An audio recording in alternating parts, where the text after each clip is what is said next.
አድርገኝ። እኔ የሆነ ነገር ላማክርክ ነበር። እሺ ከየት እንደሚጀምር አላውቅም። በልጅነት የጀመረ በጣም ብዙ ችግር እያየሁ ነው ያደግኩት። ኢትዮጵያ ውስጥ ጀምሬ ጀበና ቡና ሲሰራ ከሀገር ወደ ሀገር ሲዞር እናቴን እየረዳኋትኝ ነበር። እሺ ከዚያ መጀመሪያ ሰው ሱዳን ነበር የተሰደድኩት። ታላቅ እዛ ነበረች። እሺ ነይ ምናልባት እዚህ ይሻልናል አለች። እሷም እንደኔ ሁለታችንም በአንድ አይነት እንትን ነው ያደግነው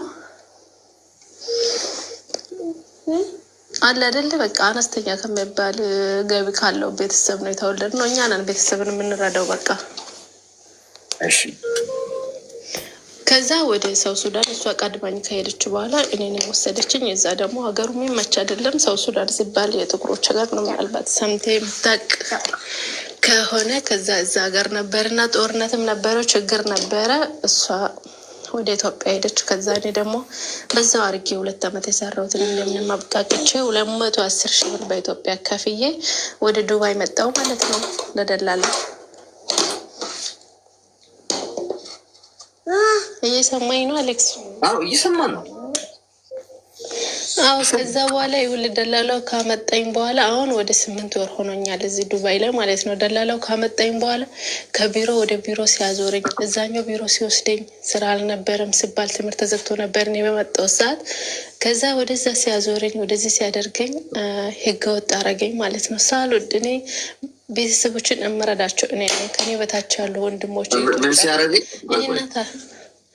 ከቢሮ ወደ ቢሮ ማለት ነው ወደ ኤጀንሲ ይወስዳሉ። ደላሎች ያመጡና ወደ ቢሮ አይደለም የሚወስዱት። ከዛ በቃ ሳልፈልግ እኔ በጣም ብዙ አላማ አለኝ። ከልጅነቴ እስከ ዛሬ እየሰራው ቤተሰብ የማስተዳደር ልጅ ነኝ እኔና ሂቴ። ከዛ ደግሞ ከዛ ሀገር እንትን ጦርነት ሲያስቸግረን እዚህ የተሻለ ይሆናል ብዬ ነበረ ወደ ዱባይ የመጣሁት።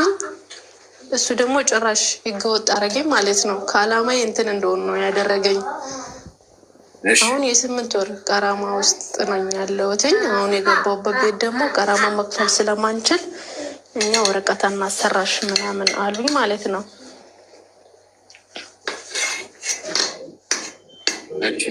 እና እዛ ሀገር በጦርነት ውስጥ ጌታ ምስክሬ ነው በጣም ተሰቃይቼ ነው ይህንን የዱባይ እንትን 210,000 ብር ከፍዬ የመጣሁት። ብር በጣም ተሰቃይቼ ነው ያገኘሁትኝ። እንደገና እዚህ መጥቼ እንደዚህ አይነት ነገርም አጋጠመኝ። አሁን ህገወጥ ሆኜ ነው ያለሁትኝ። ደላላዎች በዚሁ አጋጣሚ በደላላ የምትመጡ ልጆች አደራችሁን በእግዚአብሔር ራሳችሁን ጠብቁ ነው የምለው። አንደኛ ከዛ በኋላ ደግሞ እዚህ ቤት ፓስፖርቴን ይዤ ነበረ። ፓስፖርትና ብር የ4 ወር ብርና ፓስፖርት ጠፋብኝ ማለት ነው። ካስቀመጥኩበት ቦታ ላይ አጣሁትኝ። የ4 ወር?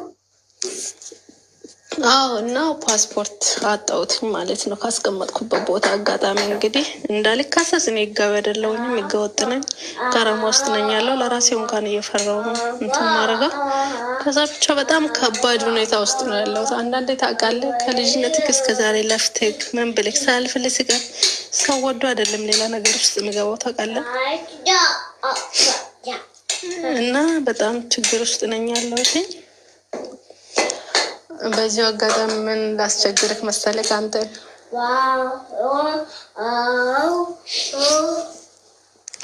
ላስቸግርህ የምፈልገው ነገር አለ ፈቃደኛ ከሆንክ እና ቪዲዮ ሰራለሁኝ። ቪዲዮ ሰርቼ መስራት የምፈልገው ለማን ነው? እዚህ ሀገር የቢ ማርሻል ማን የሚባለው አለ። እሱ አሁን መኪና ምናምን በስጦታ ለሰው ሊሰጡ እንትን የሚያዘጋጃል። ምናልባት ለእኔ እንኳን ይህንን እኔ ሌላ ነገር አልፈልግም። ከልጅነት እስከ ዛሬም እየሰራውኝ ነው። የራሴንም ቤተሰቦችን የምረዳው አሁንም እጅግር አለኝ። እኔ የምፈልገው ይህ ወረቀት ብቻ እንድሰራልኝ ነው። ከሱ ጋር የምታገናኘኝ እንትን ካለ ከሱ ጋር እንድታገናኘኝ ይፈልጋለሁ። በእግዚአብሔር እኔ ለምነዋለሁ። ከማን ጋር እኔ አልገባኝም። ከጀርባሽ ደግሞ ጫቋታ አለ። ህፃኗ ናት እኮ በጌታ። እሺ ችግር የለም አይዞሽ። ከማን ጋር ነው ማገናኘት? የቢ ማርሻል ነው ምንድነው ይባላል እዚህ ሀገር። ይሄ ሀብታሙ ልጅ አለ መኪና ቻይሌንጅ አዘጋጅቶ ነበር ሰሞኑን እኮ። እንዲህ ላገናኝሽ ማለት አሁን እኔ ማውቀው ሰው ቢሆን ምግባባው ሰው ቢሆን ችግር የለውም። ግን አገናኝ ስትይ በትክክል ያው ከሱ ጋር በደንብ ምግባባ ወይ ተዋወቅ ነው የሚመስለው። ማለት እንደዛ መስሎሽ ከሆነ ብዬ አገናኘኝ ማለት ያው እንደምትይው ቀላል አለ።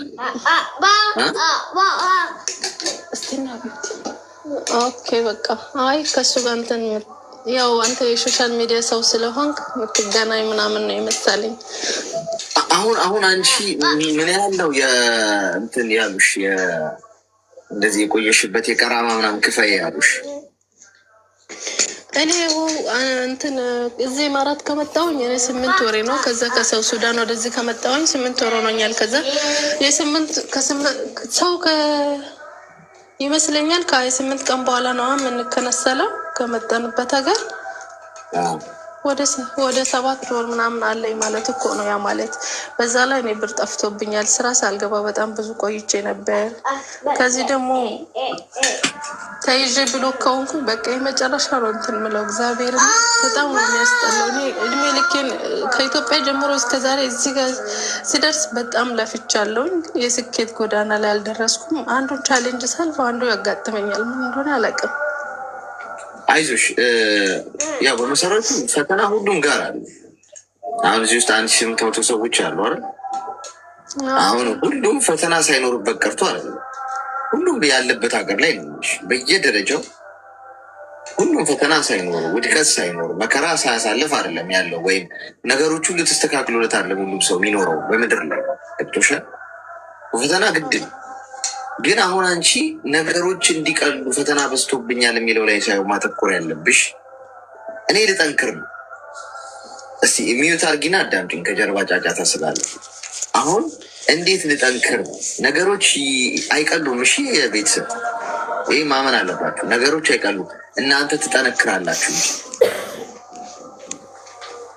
ለምሳሌ አንድ ሰው ስፖርት ቤት ሄዶ 10 ኬጂ ቢያነሳ የመጀመሪያ ቀን በጣም ከባድ ሊከብደው ይችላል። ከምታስቡት በላይ ለአነሰው ላይ ይችላል። እንደዚህ ላንሳሉ ቀን በቀን እየሰራ ቤት 2 ወር 3 ወር በኋላ 10 ኬጂ እንደዚህ የሚያንጠለጥለው ሊሆን ይችላል። ግን 10 ኬጂ ቀሎ ሳይሆን ሰውየው ጠንክሮ ነው። ገብቷቸዋል። ህይወትም ልክ እንደዛ ነው። አሁን አንቺ ከበደኝ ተደራረበብኝ ምናምን የምትይው ነገር ምናልባት ነገር እንደ ቀድ የምታደርጊው ይሆናል። ለምን እየሰራሽ እየጠነከርሽ ስትመጪ ማለት ነው። ስለዚህ እኔ የምነግርሽ የሆነ ሰው ማግኘት እንዲያሰራልሽ መፈለግ ምናምን ከዛ ላይ ከመታተኩሪ እኔ አንድ መንገድ ልንገርሽ። ገንዘብ እየሰራሽ ገንዘብ እያገኘሽ ነው አይደል? አሁን እዚህ ሀገር ቀራማም ለመክፈል ምናምን አለ ሳቢ ምናምን የሚባል እዛ አፕሊኬሽን ላይ እንትሞዩ ፎርም አለ ሞልተሽ የምትደውሉ ሰዎች ላይቭ ላይ ሆኜ ማለት ነው። ደጋግማችሁ የምደውሉ ከሆነ ወጥቼ ብሎክ አድርጌ ነው የምመጣው። እሺ ቁጥሩን እና ደግሞ ብሎኩን አላነሳው። ላይቭ ላይ ሆኜ የሚደውል ሰው ሀሳብ ነው የሚያቋርጠው። ስለዚህ እዛ ላይ ህጋቸው ነይና የተወሰነ በየወሩ እየከፈልሽ ምን የምትይበት እድል ይኖራል። እነሱ ይከፍሉልሽና ከዛ አንቺ በየወሩ እየከፈልሽ እየሰራሽ መከፍይበት መንገድ አለ። እዚህ ሀገር እንደዚህ አይነት አሰራር ጀምረዋል። እሱ ማየት ገብቶሻል አይደል? ከዛ ውጭ ራስሽ ሰርተሽ ጠንክረሽ ገንዘብሽ ማሰረት ራሱ ባቺ በቃ አንዳንቺ ሆኖ እኮ የሚሰሩ አሉ። በቃ ምንም ህገወጡ ነው። የምህረት አዋጅ እዚህ ሀገር ላይ ሲወጣ ያሰሩ ሰዎች አሉ። ያቺን አጋጣሚ ለምን ሚሳ እንዳረጋችኋት ነው በጣም የሚገርመኝ። የዚህ ሀገር መንግስት እኮ በጣም ትልቅ ነገር ነው ያደረገው። እዛ ሰዓት ላይ በጭንቅላት ተተክሎ የሚሆን ምን ያቺን አጋጣሚ የተጠቀሙ ሰዎች በቃ ጂኒየስ ናቸው። ከመከራ ወጥተዋል። ገብቶሻል። አሁንም እንትን ሲባል ማለት ነው የምህረት አዋጅ ባይኖርም እንኳን አንቺ ወረቀትሽን ለማሰራት እንኳን ስትሞክሪ በፐርሰንት ይቀነስልሻል። እሺ ሙሉ ክፈይ አይልሽም። እዚህ ሀገር መንግስት በጣም ጥሩ በቃ የሚያስደስታችሁ ነገር ቀራማ ብዙ ብር ቢኖርባችሁ በጣም አውርዶት ዲስካውንት የሚባል ነገር አለ። በጣም አውርዶት በጣም በትንሽ ፐርሰንት ነው የምትከፍሉት። ገብቶሻል። እሱም ስላለ ይሄንን አስበሽ ተዘጋጅተሽ ራስሽን ለማንሳት መጣር ነው ያለብሽ። እሺ እኔማ እኮ እንደዛ አስቤ ነበረ። ፓስፖርት እና ብር አጋጣሚ አጥቼው ነው እንጂ አሁን አውጫ ደላላዎች ናቸው ችግር የሆኑብን። እዛ ለመውሰድ እንኳን እኮ ከዛ የበለጠ ብር እዛ ከምትከፍለው በላይ ነው የሚጠይቁ። አይ ነው አሁን ራስሽ ነው ያለሽ ስልሽ አሁን የሆነን ሰው አጠብቂልሽ ፈልጌ አገናኘኝ ስላልሽኝ ነው ከከሌ ጋር አገናኘኝ ምናምን ስላልሽኝ ነው። እንደዛ ከሚሆን በቃ ለአንቺ ነው ያለሽው። ተነሽና ፓስፖርትሽን አውጪ። ከዛ የምታገኙን ገንዘብ በደንብ አስቀምጪ። ገንዘብ ያዥ። ገንዘብ ነው ፓወር እህቴ፣ ገንዘብ ነው ኃይል። ገብቶሻል? ገንዘብ ሴፍ ካደረግሽ እንደው ባታሰሪ እንኳን ከዚህ ሀገር በቃኝ ብለሽ እንኳን ብትወጪ የራስሽን ነገር መስራት ትችላለሽ። እንደዛ ነው መሆን ያለበት። ምክንያቱም አሁን እንዳንቺ እዚህ ውስጥ ብዙ ሰዎች አሉ። አሁን እነሱም አሁን ያልሽኝን ሰው አገናኘኝ ያልሽኝ ሰው ማግኘት ይፈልጋሉ። እንደዛ ሊሆን ነው። አየሽ፣ የሁሉም ሰው ጠባቂ ሊሆን ነው። እንደዛ ትክክል አለ። ራሳችን ማድረግ መልመድ አለብን። እሺ፣ አመሰግናለሁ። እሺ፣ መልካም ቀን።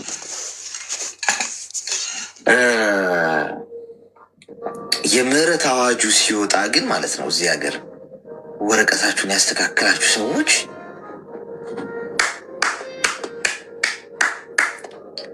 በቃ እንዴትም ብላችሁ ይሁን እንዴትም ያደረጋችሁት ሰዎች ነው የምላችሁ ካላችሁ እዚህ ውስጥ ጎበዝ።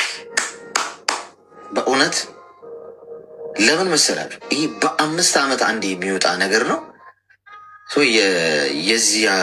የዚህ ሀገር እንትን በቃ ምህረት አድርግ ያለው ነው። ከዚህ በኋላ ህገወጥ የሆናችሁ ልትታሰሩ የምትሳደዱ ምናምን ሰዎች ምር ያለው ምንም ወጪ ሳታወጡ ለእኔ የምትከፍሉት ነገር ሳይኖር ሳትያዙ ምንም ማንም ያን ሰሞን የሚያዝም ሰው የለም። ማንም አይነካችሁ፣ ስታተሳችሁን አስተካክሉ ብሎ ያለ ጊዜ ተሯሩጣችሁ ተሰቃይታችሁ ተበድራችሁ ተለክታችሁ ያደረጋችሁ ሰዎች ጀግና ናችሁ በእውነት።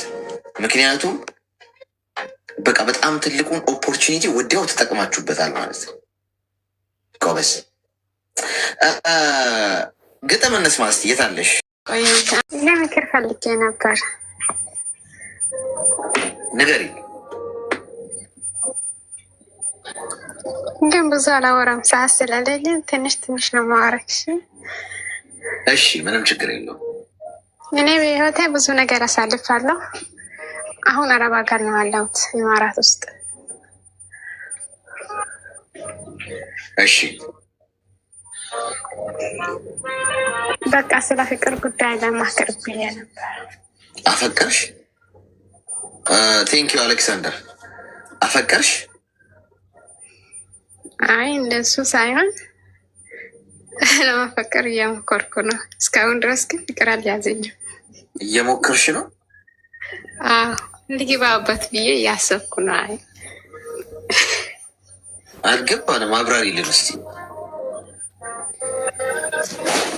እንደምልህ ነበር ግን ሃይማኖት ድምፅሽ ራቀ።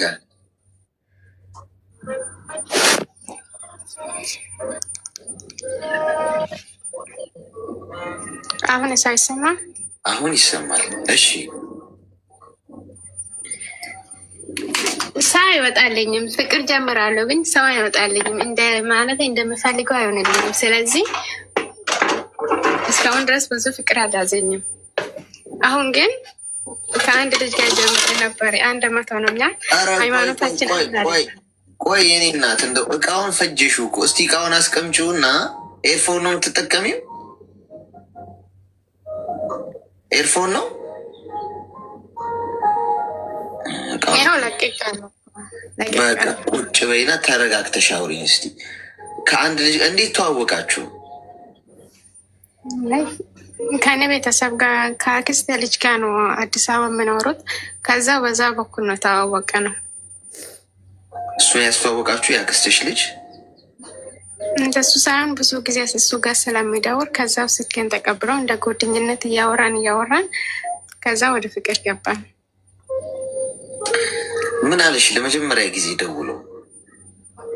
ስለ ሃይማኖታችን ጠይቄ ነበር። የኔ ኦርቶዶክስ ነኝ፣ እሱ ቤንጤ ነው። ከዛ እናስበበታለን ስለ ሹ ሲሸገሪ ምናምን እያለኝ ነበረ። ከዛ ደግሞ እኔ ደስ አላለኝም። የፍቅር ጥያቄ ያቀረበልሽ እሱ ነው? ምን አለሽ ሲጠይቅሽ?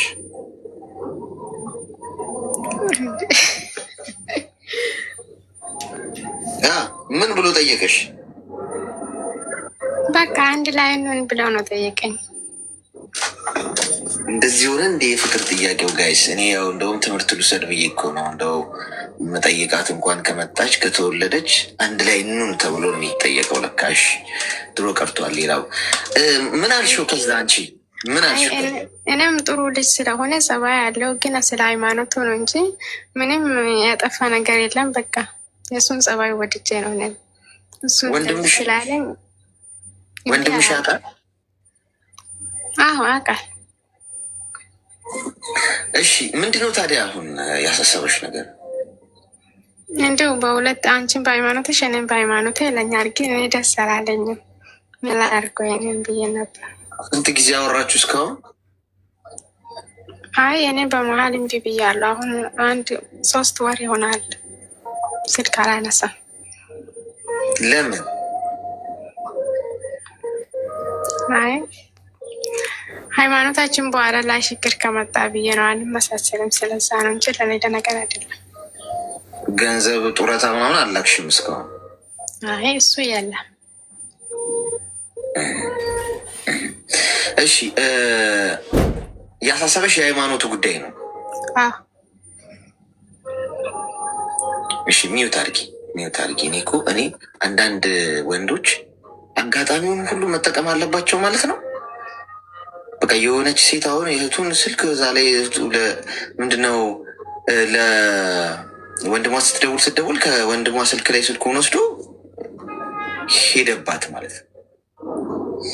የኔ እናት አሁን ሪፈር ነው መጽፍልሽ።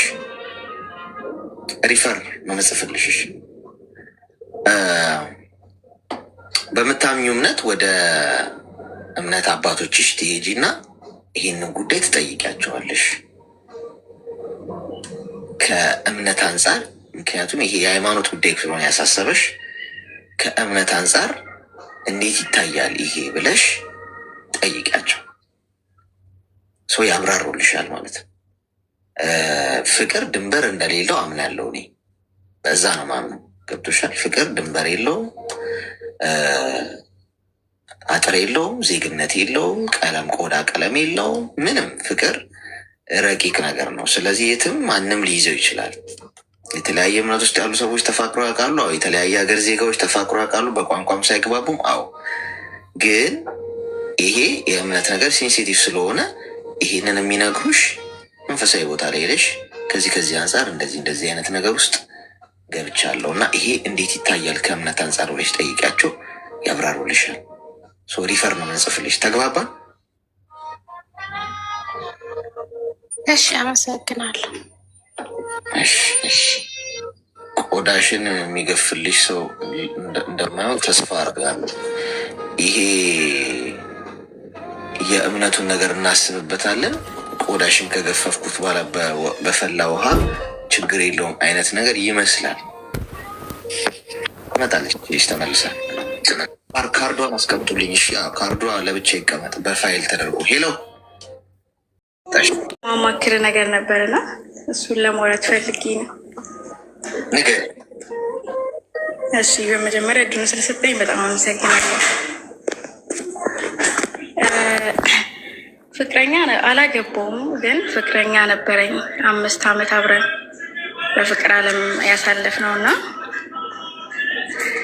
ከዛን በፍቅር ዓለም ላይ ስንኖር ኖርማል ነበረ ማለት በቃ ደስ የሚል ግንኙነት፣ ምንም ነገር የለንም። ሁለታችንም ተማሪ ነን እና አሪፍ ጊዜ ነበረ የምናሳልፈው። ከዛን ፕሮሰስ ምናምን ጀምሬ ከሀገር ወጣሁኝ እና እሱም ደግሞ ግቢ አልመጣለትም ውጤትና ስራ በአቋራጭ ስራ የሆነ ስራ ጀመረና ማለት ተማረ። የጸጉር ቤት የሴቶች ጸጉር ቤት ተማረና ስራ ምናምን ነገር። ግን እንዴት ነበር የተዋወቃል? ስንተዋወቅ ሰፈር ነበር፣ አንድ ሰፈር ነበር። እሱ መንፈሳዊ ሰው ነበርና በጣም ባህሪ በጣም ጥሩ፣ በጣም የሚወደድ አይነት አማኝ ክርስቲያን ነው። በቃ እኔ የነበርኩበት ሁኔታ ራሱ መጥፎ ነበረ።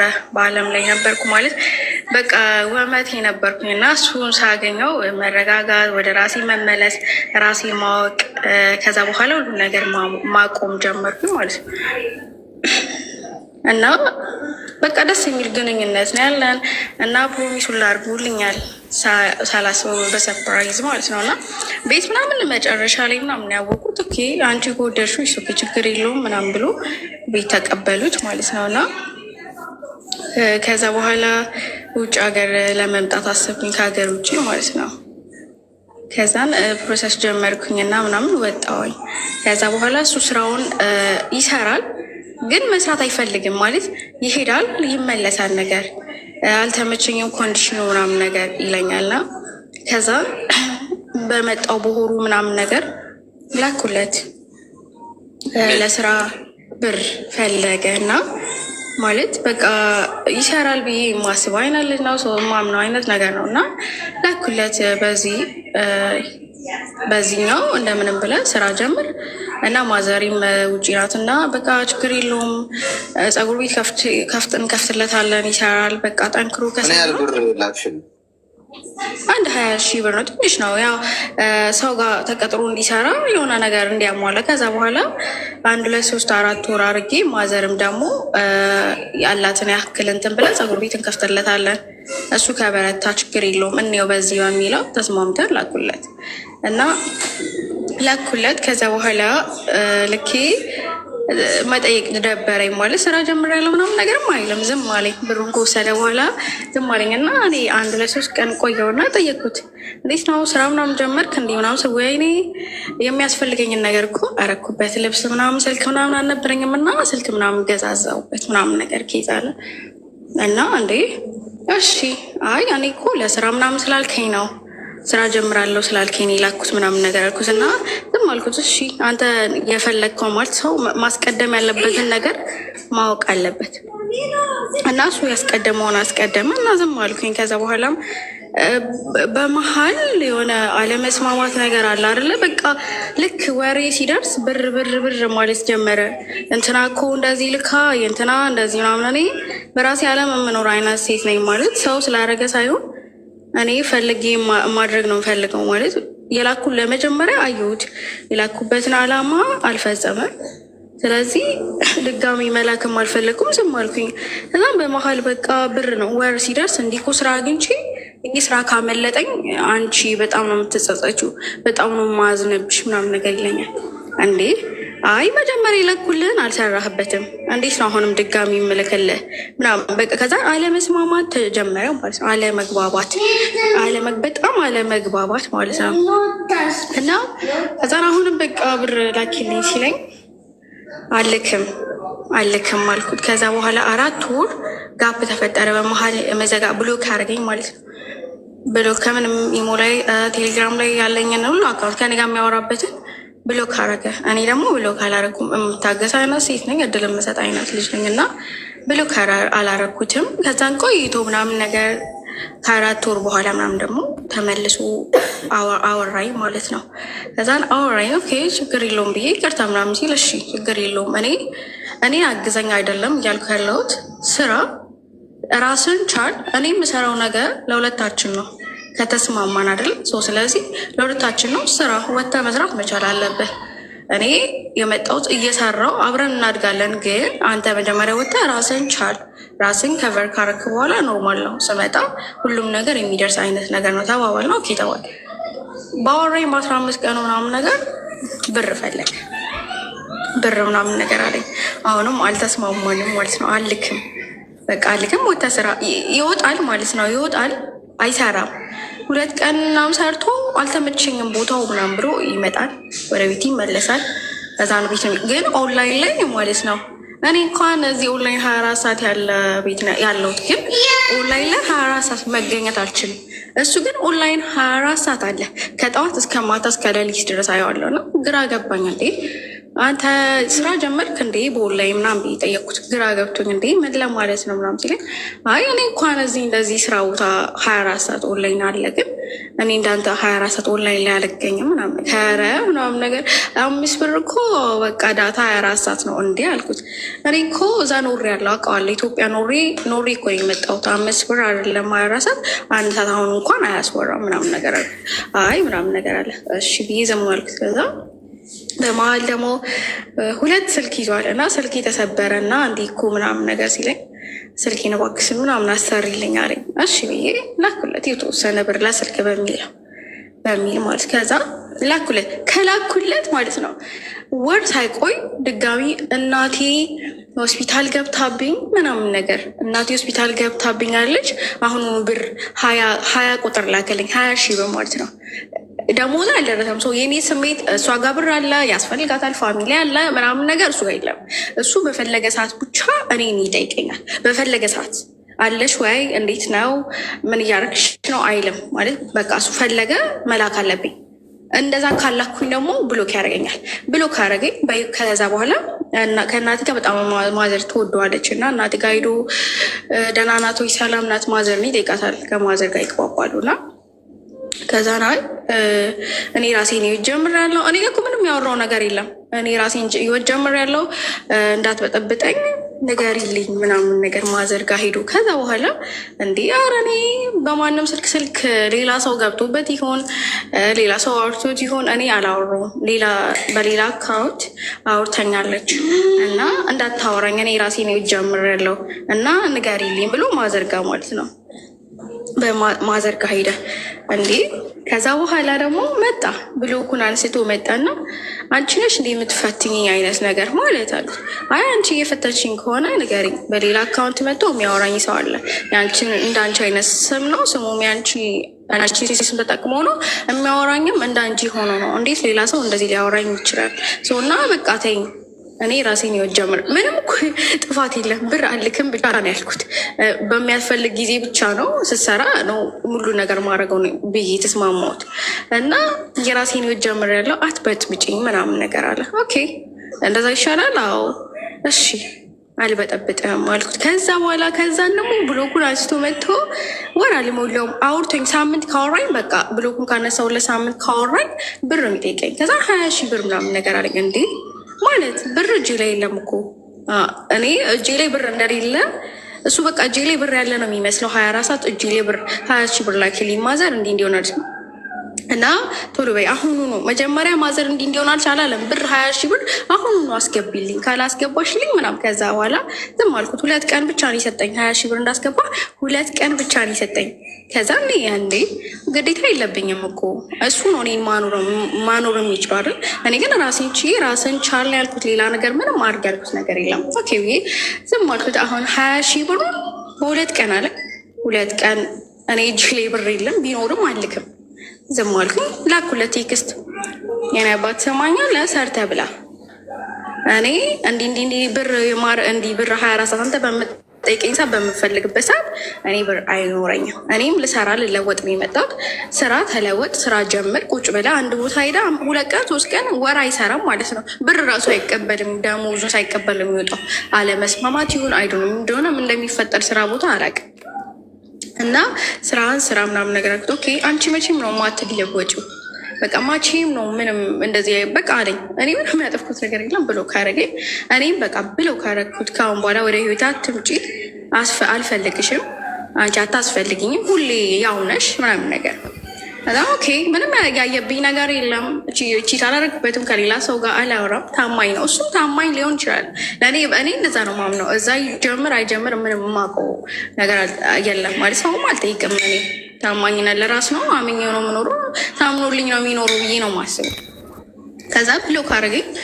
ከኢሞ ላይ ካለው ነገር ላይ ሁሉ እንደገና 4ኛ 5ኛ ጊዜ ብሎክ አረገኝ። ከዛም ብሎክ እኔም በቃ ወደ ህይወት አትምጪ፣ አትረብሽኝ እባክሽ አለኝ። ኦኬ አልረብሽም አልመጣም በቃ ብዬ ብሎክ አረኩት። ከዛ በኋላ ብሎክ አርጌ እንደዚህ ካለኝ ከ2 ከ3 ወር በኋላ ድጋሚ ወደ ማዘር ሄዶ በቃ ይቅርታ እንድታደርግልኝ እኔ ስለተናደድኩ ስሜታዊ ስለሆንኩ ነው እንደዛ ያልኩት፣ አንቺን ማዘር ማለት እንደዛ ያልኩት እና ብሎኩን ታንሳልኝ ሰላም ብቻ ትበላኝ እና በቃ ብሎኩን ታንሳልኝ ብሎ ማዘር ጋር እየሄደ በጣም በቃ በቀን ወደ 30 ወደ 4 ወደ በቃ እንዴት ልበል ቮይስ በየቀኑ ይደረድርላታል ማዘር ጋር እየሄደ እና ማዘር ደግሞ እኔ ጋር መጣ አናግሪ የሆነ ነገር በይ ይቅርታውን ተቀበዩ በቃ እኔ ጋር እየመጣ እኔ እየረበሸኝ ነው ምናምን አለችኝ። ኦኬ እኔ አወራዋለሁ አንቺን አወራሽን እኔ አወራዋለሁ አልኳት። ብሎኩን አንሺ ያለችኝ ኦኬ አልኩኝ። አላነሳውም ዝም አልኩኝ። ከዛን አሁንም ማዘርን መጨቅጨቅ ሲጀምር ሁለቱንም ብሎክ ያደረገኝን ነገር ብሎኮችን አነሳ እና አውራኝ። አሁን በቅርቡ ነው ከትላንት ወዲያ ነው የምናገር። ከዛን አውራኝ በቃ ይቅርታ አድርጊ። ኦኬ ይቅርታ ማድረግ ትልቅነት ነው መጠየቅም ትልቅነት ነው። ግን ከዛ በኋላ ይቅርታ አድርጊልኛ። ኦኬ ይቅርታ አደረኩለት። ግን አሁን እኔ ከሱ ጋር መቀጠል አልፈልግም ማለት ጠይቀኝ። በጣም ነበር የምወደው ከሚገርም በጣም ነው የምር እማምነው የምወደው በቃ ስለሱ ነው የማወራው በጣም ግን አሁን ላይ እሱ ድምፁን መስማት ነው የሚያስጠላኝ። ድምፁን ስሰማው ይቀፋኛል። እግዚአብሔርም በቃ ድምፁን ይቅርታ ብሎኛል እኮ ተቀብዬዋለሁ ይቅርታውን እኮ ግን ከእሱ ጋር መቀጠል በቃ አልፈልግም።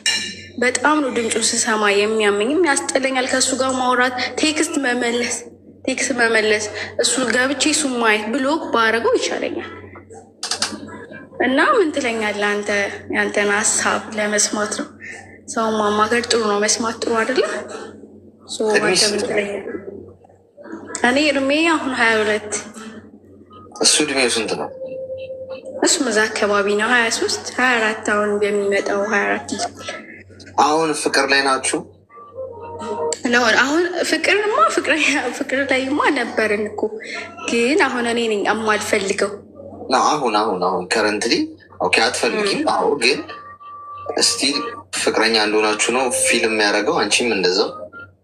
ያ እኔ ከዛ በኋላ እንዴት መሰለህ ብዙ ነገር ነበረ በመሀል። ቀለበት አድርጎልኝ ነበረ። ቀለበቱን ጥሎ ቲሸርት ምናምን አሰርተን ነበረ። ባር ዝግጅት ነበረ። እሱም ሁላ አቃጥሏል። እሱ እና የሆነ ጊዜ እኔ አለኝ ሻንጣ ይስጥ ነው እና ሲያሳዩታል ይሄ ምናምን ስላ ያቃጥሏለሁ። ኦኬ ችግር የለውም እኮ ነገር ሲፈጠር ስሜታዊ የሆነ የምታደርጋቸው ነገሮች አሉ እና እነዛ ነገሮች ብቻ አይደለም። የሰው ልጅ ቃላት ይሰብራል። ቃላቶችን ምናምን በቴክስት ይጠቀሟል እና አሁን እኔ እሱም እንደዛ ነው የሚያደርግ። በቃ አልወጣሁልሽም፣ በጣም ነው የምትወጂኝ፣ ከኔ ውጭ አታገቢ፣ ስታገቢ ነው እርግጠኛ መሆን የምችለው አይነት ነገር ነው የሚያወራው እሱ። እኔ ደግሞ አይሆንም፣ በቃ እኔ ወተህልኛል፣ አልፈልግም። እሱ ምንድን ነው የሚያስበው ከዚህ እኔ አሁን ማለት ነው ቤተሰብ መርዳት እንፈልግ አይነት ልጅ ነኝ። ትዳር ውስጥ አሁን ሮጬ መግባት አልፈልግም። ለምን አንድ ሰው መጀመሪያ መብሰል አለበት፣ መቻቻል አለበት። አሁን ሳንቻቻል ትዳር ውስጥ ገብተን ከዚህ አሁን ሲሄድ እሄዳለሁ ያለው በዚህ አንድ አመት አካባቢ እና እሱ የሚፈልገው እኔ ሄጄ ትዳር ወዲያው እንድንመሰረት እንዳገባው። እኔ ደግሞ ያንን ነገር አልፈልግም።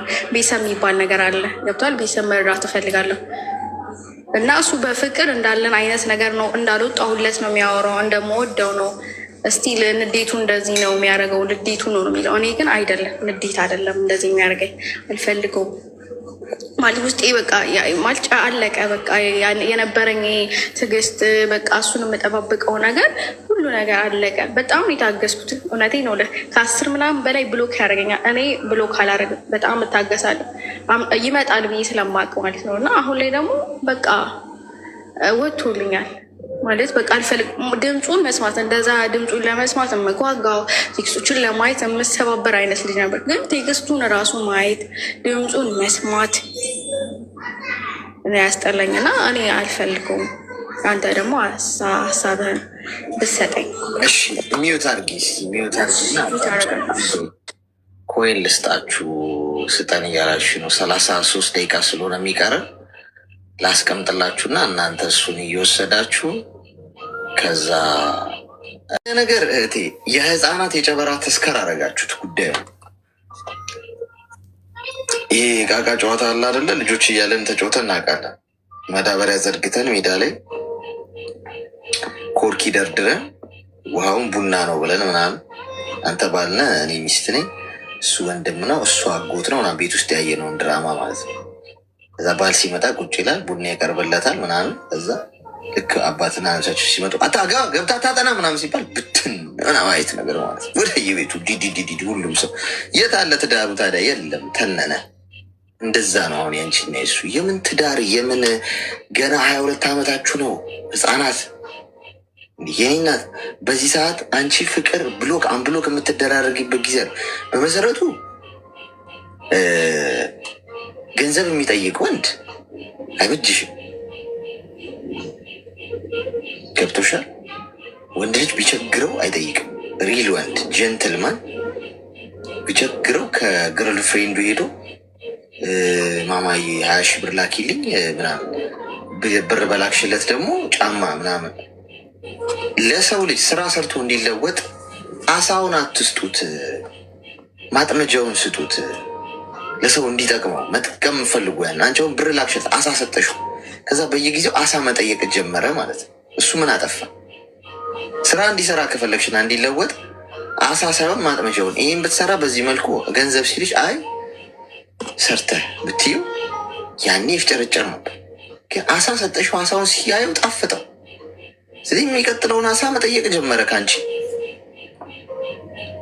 ስለዚህ አይሆንሽም። በአጠቃላይ አሁን አንቺ ስለ ትዳር የምታስቢበት እድሜ አይደለም። የእኔ እናት ገና 22 ዓመትሽ ነው። 26 እና 27 ዓመት ላይ ለትዳር ማሰብ ከፈለግሽ ማሰብ ነው ደግሞ ገና እንደውም እሱ ኦኬ አሁን ማግባት አለብኝ ትዳር ሊያዝ ማለት ያለብሽ 26 ከ25 ጀምሮ 25 26 27 እድሜ ላይ 22 በጣም ገና ነሽ። እንኳን ለትዳር ቦይፍሬንድ የሚባል ነገር ህይወትሽ ላይ ዝር እንዳይል በዚህ ጊዜ ጨጓራሽ ነው የሚቃጠለው። አንደኛ ልጅ ነሽ አንቺ። ነገሮች እንዴት የስሜት ብልህነት የሚባል ነገር አይኖርም። ገብቶሻል?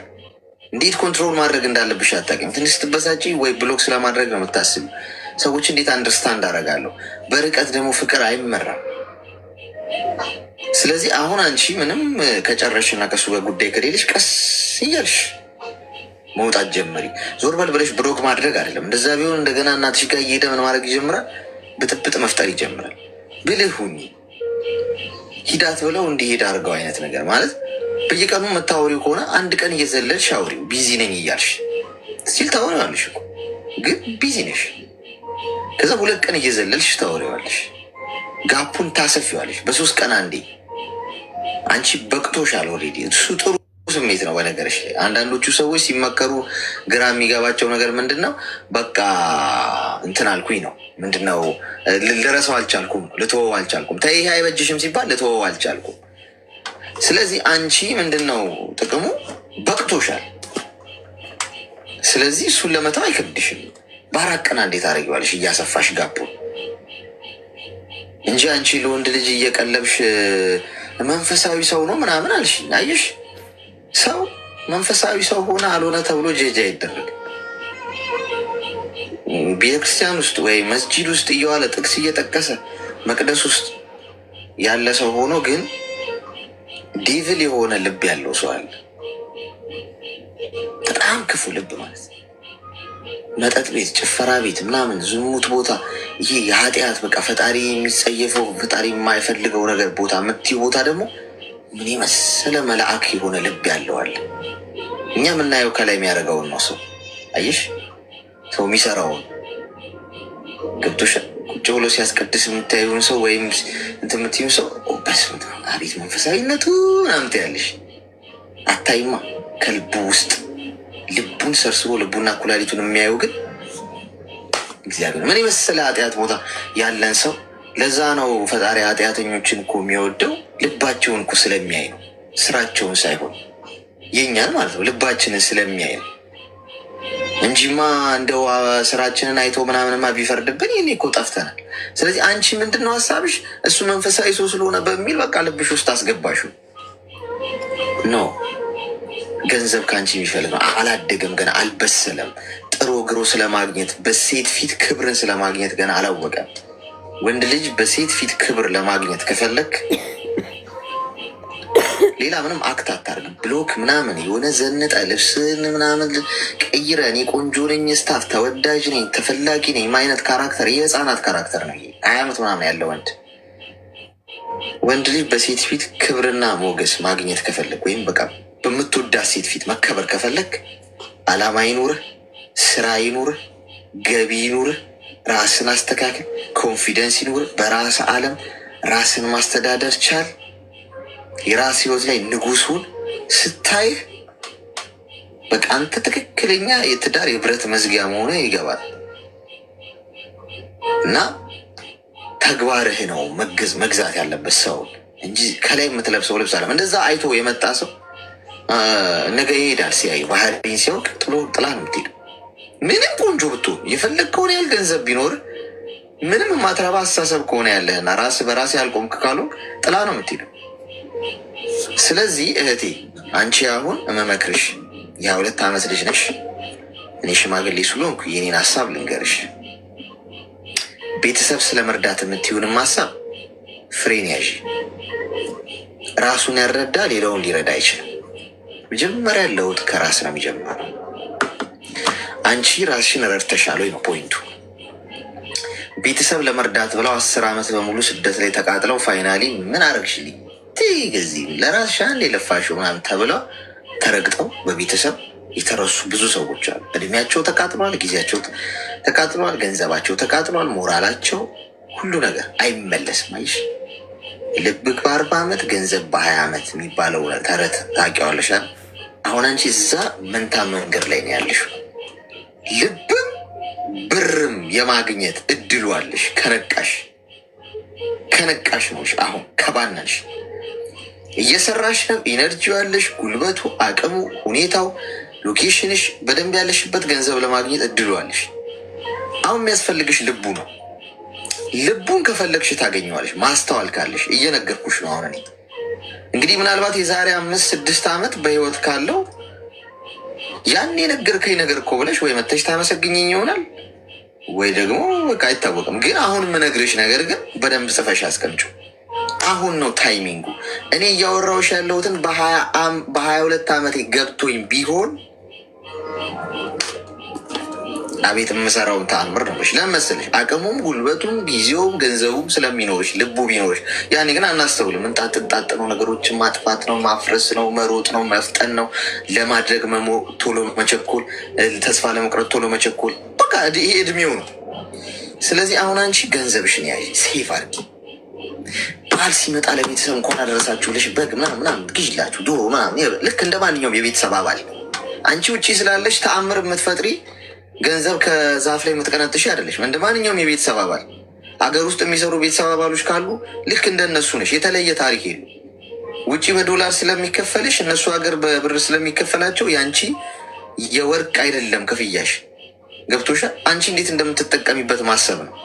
ለበዓል እንኳን አደረሳችሁ ብለሽ እንደ ቤተሰብ አባል ማድረግ ከታመሙ ለመድኃኒት ማድረግ ትችላለሽ። ከዛ ውጭ ሰርተው ይሯሯጡ ሁሉም በየፊናቸው። ገንዘብ ላኪ ሲሉሽ አይ ሩጡ፣ እዚህ እኔ በጣም ብዙ ጣጣ አለብኝ፣ ሰው ሀገር ላይ ጭንቀት አለ፣ ብዙ ችግር አለ ማለት ጀምሪ። እምቢ ማለት ጀምሪ። አሁን እምቢ ማለት ከጀመርሽ ታመሰግኝኛለሽ። የዛሬ 5 ዓመት የምትይዥውን ገንዘብ፣ የምትለውጪውን ነገር፣ የምታፈሪውን ንብረት አሁን እምቢ ካላልሽና ቤተሰብ ረዳለው እያልሽ ዝም ብለሽ እያነሳሽ የምትረጪውና የምትበትኙ ከሆነ እድሜሽ ከሄደ በኋላ ወይኔ ያኔ በሰማው ኖሮ እንዲባረኩ ኖሮ ትያለሽ። እምቢ በይ።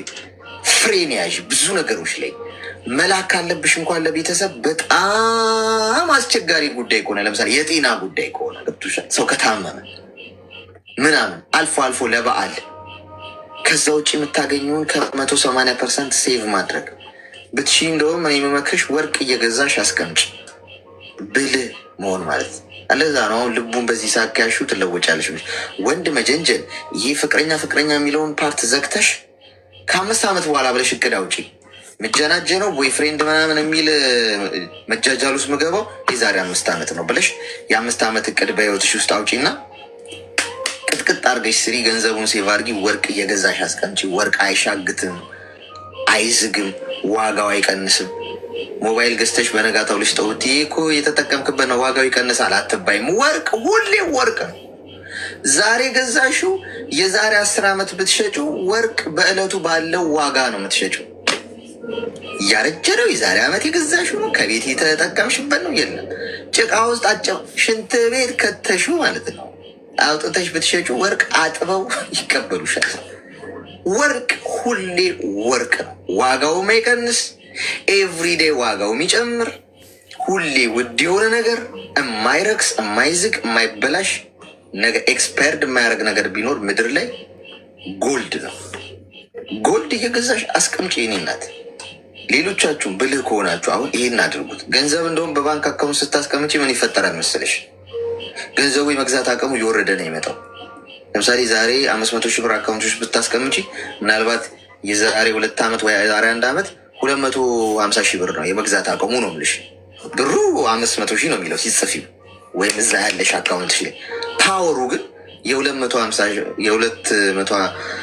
የ250 ምንድነው ግማሹ ማለት ነው። በቃ የሚሆነው በግማሽ ይቀንስ። ወርቅ ግን ሁሌ እንደጨመረ። ስለዚህ ይሄንን ብልሁኝ፣ ስለ ለውጥ አስቢ፣ ገንዘብ ስለመያዝ ምናምን። ይሄ አላማ ሲኖርሽ አየሽ፣ ሁልጊዜ ጥረትሽና ሩጫሽ ራስሽን ለማሸነፍ ከትናንቱ ማናትሽ የተሻልሽ ስለመሆን ነው እንጂ ከወንድ ጋር ማሬ ፍቅሬ ቁርስ በላ እራት በላ ሆይ የአንተ ጫማ ማድረግና የሞባይል መግዛት አሳሰበኝ አትይ ማለት ነው። ተግባባን?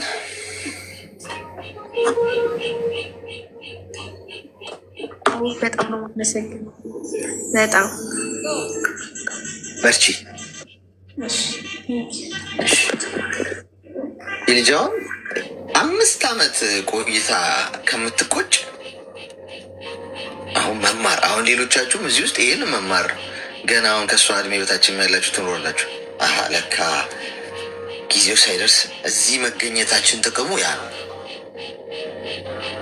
አንዱ ከአንዱ የሆነች ነገር ምናልባት በ10 ዓመት ልትማሩ የምትችሉትን ነገር በ3 ደቂቃ ንግግር ነገር ልትነቁ ትችላላችሁ። ሄሎ፣ እንኳን ደህና መጣሽ። ከዚህ በፊት የሆነ ነገር ጠይቄ ለዛ ነገር ምክር ሰተኝ ነበር በሰዓቱ። ታስታውሰኛለህ ፍቅር? ያኔ አንድ ነገር ይሄ ነበር ከዚህ በፊት የሆነ ነገር ሀፕን እንዳደረገብኝ፣ አሁን ደግሞ የሆነ ነገር ላደርግ እንዳሰብኩ ከዛሬ 3 ቀን 4 ቀን በፊት አልረሳኝም ብዬ ተስፋ አድርጋለሁ። ሊሆን ይችላል ግን ብዙ ሰው ስለሚመጣ ማስታወስ ችግር አለው። ያ ኢትዮጵያ ገብቼ ምናምን አፕን አድርጎብኝ አሁን ደግሞ የመጣው ዱባይ ምናምን ብዬክ ነበር ካስታውስከው። ምንድነው አፕን ያደረገው? ያው ሜሬጅ ውስጥ ልገባ 2 ቀን ቀርቶት ምናምን ብዙ ሽምግልና ላይ ደርሼ ከዛ በኋላ ትዝ አለ ተለያያችሁ። ግን ታሪኩን ነግሬ ነበር ከዚህ። ኦኬ ልንገርህ እንድታስታውስ። አንዴ ቆይ ግልጽ እንዲሆንልሽ ማለት ነው። እዚህ ጋር አሁን በየቀኑ ብዙ ሰው ይመጣል። እኔ አሁን ኤአይ አይደለሁም፣ የሆነ ኮምፒውተር አይደለሁም። ልረሳ የምችልበት እድል በጣም ሰፊ ነው እና አንቺ አሁን የሆነ ነገር ስጠይቅሽ ነግሬ ነበር እያልሽኝ ነው እና ማስታወስ አልችልም። አሁን ይህንን ነገር ያው ግልጽ እንዲሆንልሽ ነው። ምክንያቱም ከቀናት በፊት ነው ያልሽኝ። ሰው ብዙ ነገር ሰምተናል፣ ትናንት ከትናንት ወዲያም እና ንገሪ እስኪ እንድናስታውሰው አድርገሽ። ኦኬ ከዚህ በፊት ላይክ ከ7 ዓመት ቤሩ ሰርች ነበር። ኢትዮጵያ ገብቼ እንደ ማንኛውም ሴት ደስተኛ ሆኜ ብቻ መኖር የፈለግኩት። ከዛ እዛ ከሄድኩ በኋላ ያው የራሴ የሆነ ሰው ነበረ።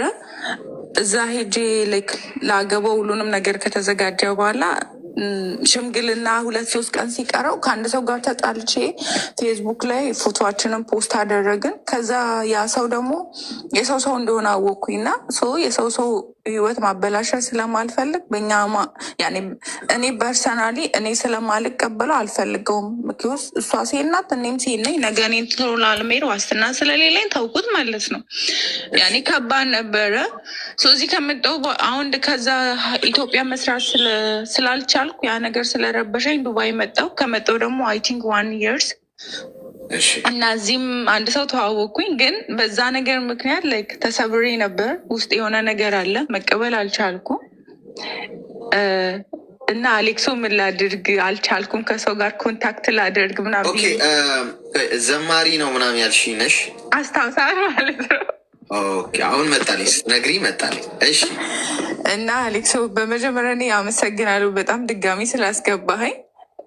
በሰዓቱ ምናልባት ለዛ ሰው ያለኝ ፌሊንግ ይሆናል ምክርህን በደንብ እንዳላዳምጠው ያደረገኝ። ኦፍኮርስ አዳምጬዋለሁ፣ ግን ያው አንዳንዴ አንተ ጋር ያለውን ስሜት ብቻ ነው የምትሰማው አይደል? ሌላኛው ትክክል ነው ብላ አታስብም። እና በሰዓቱ ስትናገር ላለመስማትም እየሞከርኩ ነበር፣ ደግሞ ሰምቼው ነበር።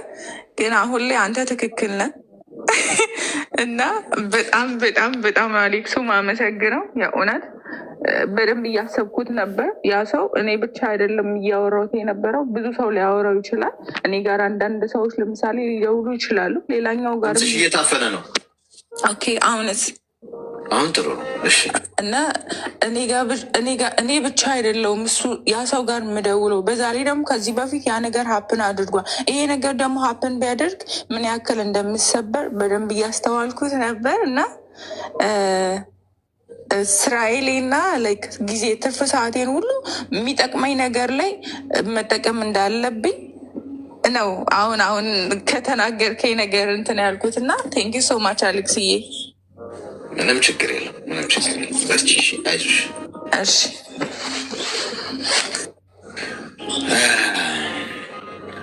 መርፌው የገባት መድኃኒቱ ደማ ውስጥ የተሰራጨው ዛሬ ነው። ያኔ ሲነገራት ኢግኖር አድርጋ ነበር። አሪዮ ጎና ፕሌይ ዘ ጌም ኖ ሳራዬ፣ አሁን ጌም የለም ነገ። እሺ አሁን ቀዶ ጥገና ፕሮግራም ነገ ነው ደግሞ ጨዋታ። እሺ አሁን ደግሞ ሌላ ፕሮግራም ነው። ጌም የቅድሙ መስጧችኋል ማለት ነው። እሺ ጊፍት እሰጣችኋለሁ። ቆይ የምን እንደዚህ በሰማንያ መንዳት ነው? ሌላ ነገር እንዳይቀይሩን ምን አመጣው? አሁን ጦጣዋ አልበላሽም ምን አመጣው እንዳለችው ማለት ነው። ጅቦ መጥቶ ነይ ወረጂ ጦጢት አልበላሽም ሲላት አይ አልበላሽም ምን አመጣው ወርዳለሁ። ግን አንቺ አሁን በወንድምነትም ምን አመጣው ቢሉሽስ ልልሽ ፈልጌ። እሺ ንገሪ። ያለሁት ዱባይ ነው እና ወርቅ መግዛት ፈልጌ እና ሌላ ቤተሰብ ምናምን ወርቅ አትግዢ ማውሰድ ወደ ኢትዮጵያ አትሺ ምናምን ይሉኛል። እና ምን ትላለህ? ማለት ወደ ኢትዮጵያ በጣም ብዙ ወርቅ መውሰድ አይቻልም እንዴ? ማን ያለሽ? ቤተሰብ። እሺ አንቺ ምንድን ነው የፈለግሽው? በዋናነት ንገሪኝ እስኪ እየፈለግሽው። እኔማ ብር እየረከሰብኝ ስለሆነ ወርቅ መግዛት ፈልጌ ወደ ኢትዮጵያ መላክ ማለት ነው። እና እኔ ደግሞ ጠፍቼ ነው የምሰራው። እሺ እና ወርቅ መግዛት ስፈልግ እነሱ ደግሞ አትግዢ አሉ። ምን ትላለህ? እኮ አንቺ ወርቅ ገዝተሽ ወደ ኢትዮጵያ ለማን ነው የምትርኪ? ራሴ ውስጥ ሄድ ይዤ የሚሄደው ያኔ ብሩን የሚይዝ እዚህ አስቀምጠሽው ስትሄጂ ይዘሽው ለመሄድ ነው። እና ወደ ኢትዮጵያ ዞ መሄድ አይቻልም እኮ። አሁን ይኸውልሽ፣ አሁን እዚህ ከምታስቀምጩ ከሆነ አስቀምጠሽ ስትሄጂ ስትይ መሸጥ ትችያለሽ እኮ። ሽጠሽ ገንዘብሽን አተረፍሽ ማለት ነው እንጂ አሁን አንቺ ገዝተሽ ወደ ኢትዮጵያ ብትልኪውና አስቀምጡልኝ ብትይ ቀሊቶ ያደርጉሻል ማለት ነው። ገብቶሻል? ስለዚህ ዋናው ፖይንት ምንድን ነው መሰለሽ? አሁን አንቺ ባለሽበት አይዲያውን የሰጧችሁ ባለሽበት ሁኔታ ውስጥ ገንዘብ እየሞተ ስለሚመጣ ወርቅ ገዝቶ ማስቀመጥ ለእናንተ ቫሊዩ ገንዘባችሁን ወይም የልፋታችሁን ዋጋ ትርጉም ያሰጠዋል። ምክንያቱም ገንዘቡ ቁጭ ብሎ ዋጋው ከሚቀንስ ወርቁ ቁጭ ብሎ ቢሸጡት አትርፋችሁ ነው። አሁን ለምሳሌ በ100 ድርሃም የገዛሽው ወርቅ ለምሳሌ ነው ምንሽ ምናልባት ከቆይተሽ የዛሬ ዓመት ምናምን ብትሸጪው 10,000 ምናምን ድርሃም ሆኖ ልታገኙ ትርፍ ልታገኝበት ትችላለሽ። ሁኔታው ነው እንጂ አሁን ገንዘብ ወርቅ ገዝተሽ ተሸክመሻውን ብትሄጂ አቤት ልልሽ ይችላሉ። እዛው የሚፈቀድበት ሌቭል አለው አይደለ? ጉምሩክ ላይ ወደ ኢትዮጵያ ሚዘሽ ስትሄጂ አቤት ማንነሽ አንቺ የወርቅ አምራቾችን ትነሽ ምናምን ሊሉሽ ይችላሉ። ግን አንቺ ወርቁን ትይዥው እና እዚህ ምን ታደርጊያለሽ? አናቱን ብለሽው ገንዘብሽን ይዘሽ ትሄጃለሽ ማለት ነው። ተግባባ? ኦኬ። አንተ ያልከው ስትሄጅ ሽጠሽ ገንዘብሽን ትይዣለሽ ነው አይደል? ማስቀመጥ ከፈለግሽ ማለት ነው። ኦኬ። ማለት ስንት ግራም ነው ወደ ኢትዮጵያ ዞ ለመሄድ የሚፈቀደው? እሱን እንግዲህ ቆይ እሱን ማጣራት አለብን። አሁን ትክክለኛ ኢንፎርሜሽን። አሁን አንቺ ግን ብዙ ግን ይዞ መሄድ የሚቻል አይመስለኝም።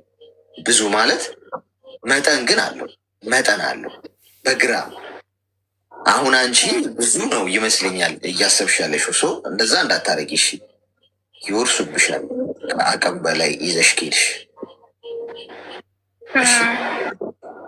እሺ አሌክስዬ አመሰግናለሁ። በነገራችን ላይ እሷ ህገወጥ ስለሆነች እንጂ ህጋዊ የሆናችሁ ሰዎች እዚህ የጎልድ አካውንት እንዳለ ታውቃላችኋል። ባንክ እዚያውን ጀምረዋል እዚህ ዱባይ የወርቅ አካውንት መክፈት ትችላላችሁ። ማስቀመጥ ትችላላችሁ ማለት ነው። ጋይ ከሆናችሁ ባንክ ከፍታችሁ ማስቀመጥ በቃ ወርቃችሁን እዛ ማለት በጣም እኮ አትራፊ እኮ ነው የምትሆኑት። የእውነት እናንተ አታስቡትም እንጂ አንዳንዴ እኔ አሁን የወርቅ ገበያ ሳይ ምናምን ደነግጣለሁ። ትናንት የነበረው የወርቅ ገበያ ከዛሬ ጋር ስታስተያዩት አንዳንዴ ቡም ይላል በቃ ወደ ላይ ማለት ነው።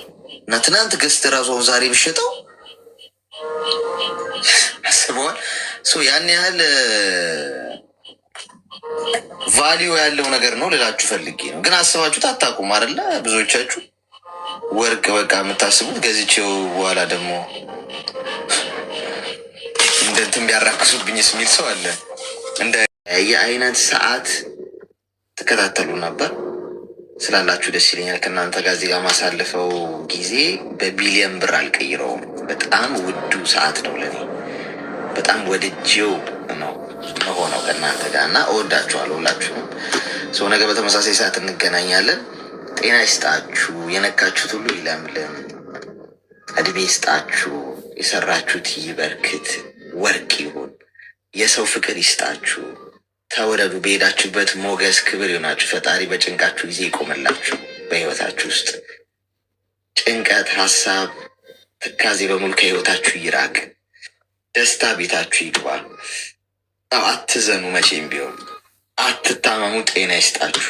እሺ፣ ሁሌ ያልታሰበ ሲሳይ ይስጣችሁ። ቁጥራችሁ ማትጨርሱ በረከት ያስታቅፋችሁ። ሁሌም ሳቁ። ረጅም የሆናችሁ ካላችሁ ቁመቷ ሎጋ ነው፣ ቁመቱ ሎጋ ነው ይባልላችሁ። አጭር የሆናችሁ ካላችሁ እጥረቷ ውበት ነው ይባልላችሁ። እሺ፣ ነገ በተመሳሳይ ሰዓት እንገናኛለን። እየመሸ ያለበት ሀገር የምትኖሩ በደህና እደሩ። እየነጋ ያለበት ሀገር የምትኖሩ መልካም ይስራ ቀን